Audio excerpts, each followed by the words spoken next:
여러분의 혈관은 지금 몇 살일까요?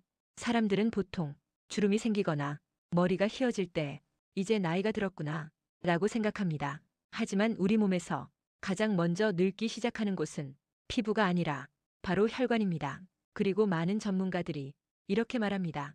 혈관의 노화는 생각보다 훨씬 일찍 시작된다고요. 어떤 연구에서는 혈관의 변화가 20대부터 시작된다고 설명합니다. 물론 그때 바로 병이 생기는 것은 아닙니다. 하지만 그 시기부터 혈관의 탄력은 조금씩 떨어지기 시작합니다. 처음에는 아무런 증상도 없습니다. 그래서 대부분의 사람들은 자신의 혈관이 어떤 상태인지 전혀 모른 채 살아갑니다. 그렇게 10년, 20년이 지나고 나면 어느 날 몸이 이상한 신호를 보내기 시작합니다.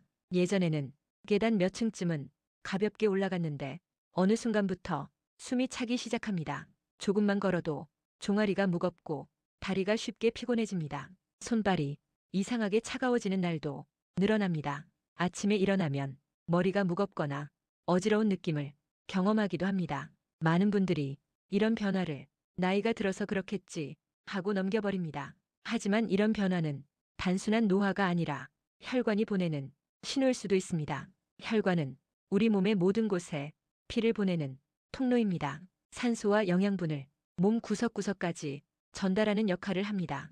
그래서 혈관이 건강하면 심장도, 뇌도, 근육도 모두 편안하게 일할 수 있습니다. 하지만 혈관이 점점 딱딱해지고 좁아지기 시작하면 피의 흐름이 예전처럼 부드럽지 않게 됩니다. 이때부터 몸의 여러 곳에서 작은 변화들이 나타나기 시작합니다. 혈압이 조금씩 올라가고 몸이 예전보다 쉽게 피로해집니다. 손과 발끝까지 피가 충분히 도달하지 못하면서 차가움이나 저림 같은 느낌이 생기기도 합니다. 이 모든 변화의 출발점에는 혈관 노화가 있습니다. 그렇다면 혈관은 왜 늙기 시작하는 걸까요? 가장 큰 이유는 생활 습관입니다. 우리가 매일 먹는 음식, 움직이는 시간, 잠자는 습관, 스트레스, 이 모든 것들이 혈관의 상태를 조금씩 바꾸어 놓습니다. 예를 들어 당분이 많은 음식이나 기름진 음식을 자주 먹게 되면 혈관 안쪽 벽에 지방이 서서히 쌓이기 시작합니다. 이것이 바로 많이 들어보셨을 동맥경화의 시작입니다. 처음에는 아주 얇은 층처럼 붙어 있습니다. 그래서 몸에서는 아무런 변화도 느껴지지 않습니다. 하지만 시간이 지나면 이 지방층이 점점 두꺼워집니다. 혈관의 길은 조금씩 좁아지고 혈관 벽은 점점 딱딱해집니다. 이때부터 혈압이 올라가거나 심장과 뇌에 부담이 쌓이기 시작합니다. 그래서 의사들은 이렇게 말합니다.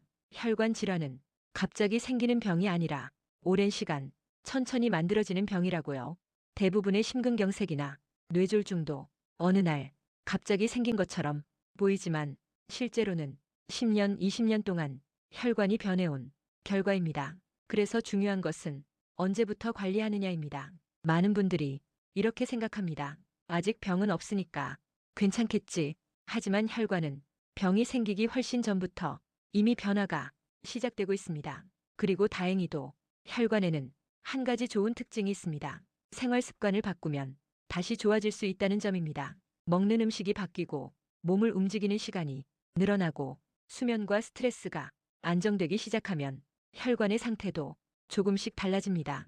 그래서 의사들은 혈관 관리에서 이 한 가지를 강조합니다. 지금부터 시작하는 것이 가장 중요하다는 것입니다.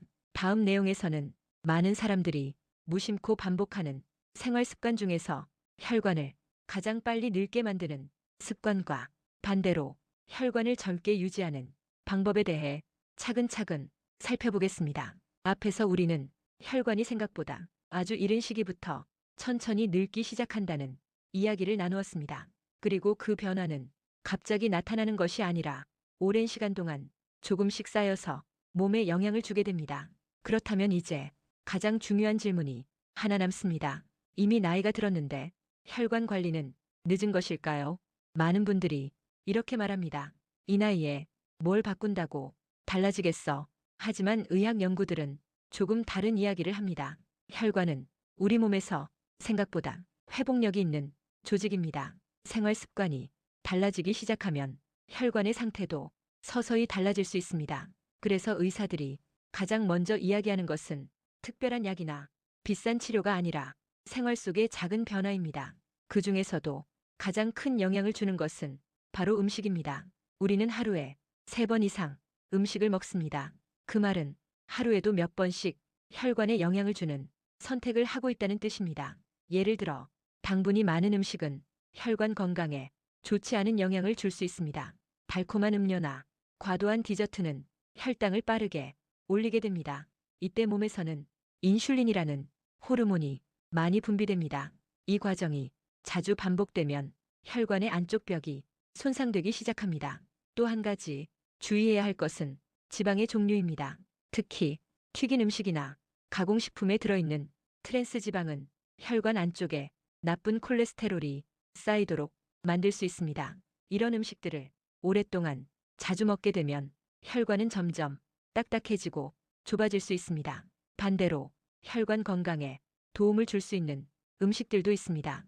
대표적인 것이 채소입니다. 채소에는 식이섬유와 항산화 성분이 풍부하게 들어 있습니다. 이 성분들은 혈관 벽을 보호하고 염증을 줄이는데 도움을 줄 수 있습니다. 견과류도 혈관 건강에 좋은 음식으로 자주 이야기됩니다. 아몬드나 호두 같은 견과류에는 좋은 지방이 풍부하게 들어 있습니다. 이 지방은 혈관 속 나쁜 콜레스테롤을 낮추는데 도움을 줄 수 있습니다. 또 하나 많이 언급되는 음식은 등푸른 생선입니다. 고등어, 연어, 꽁치 같은 생선에는 오메가3 지방산이 들어 있습니다. 이 성분은 혈관의 염증을 줄이고 혈액의 흐름을 부드럽게 만드는데 도움을 줄 수 있습니다. 하지만 음식만으로 혈관을 지키기는 어렵습니다. 여기에 반드시 함께 해야 할 것이 몸을 움직이는 습관입니다. 많은 전문가들이 혈관 건강을 위해 가장 추천하는 운동은 걷기입니다. 걷기는 특별한 장비가 필요하지 않습니다. 관절에 큰 부담도 주지 않습니다. 그리고 꾸준히 하면 혈관에 아주 좋은 영향을 줄 수 있습니다. 걸을 때 우리 몸의 근육은 피를 더 많이 필요로 합니다. 그래서 혈액이 더 활발하게 순환하게 됩니다. 이 과정에서 혈관은 조금 더 유연하게 움직이게 됩니다. 그래서 하루 30분 정도의 걷기만으로도 혈관 건강에 도움이 될 수 있다고 많은 연구들이 말하고 있습니다. 수면도 중요한 요소입니다. 잠이 부족하면 몸은 스트레스 상태가 됩니다. 이때 스트레스 호르몬이 증가하면서 혈압이 올라가고 혈관에도 부담이 생깁니다. 그래서 규칙적인 수면은 혈관 건강을 위해 생각보다 중요한 습관입니다. 또 하나 많은 사람들이 놓치고 있는 것이 정기적인 검사입니다. 혈압, 콜레스테롤, 혈당 이 3가지는 혈관 상태를 가늠할 수 있는 중요한 신호입니다. 겉으로는 아무 증상이 없어도 이 수치들이 조금씩 변하고 있다면 혈관에도 변화가 시작되고 있을 가능성이 있습니다. 그래서 적어도 1년에 한 번은 이 수치들을 확인하는 것이 좋습니다. 혈관은 눈에 보이지 않습니다. 그래서 많은 사람들이 신경을 쓰지 않습니다. 하지만 우리 몸의 모든 장기는 혈관을 통해 연결되어 있습니다. 혈관이 건강하면 심장도 편안하고 뇌도 더 오래 건강하게 기능할 수 있습니다. 그래서 의사들은 이렇게 말합니다. 혈관 관리는 특별한 사람만 하는 것이 아니라 누구나 지금부터 시작해야 하는 기본 건강 습관이라고요. 오늘 이 영상을 보신 지금 이 순간이 혈관 건강을 다시 생각해보는 첫 번째 날이 될 수 있습니다. 이 좋은 정보를 주변에 꼭 널리 알려주시고 구독 버튼과 좋아요 버튼 그리고 알림 설정까지 부탁드리겠습니다.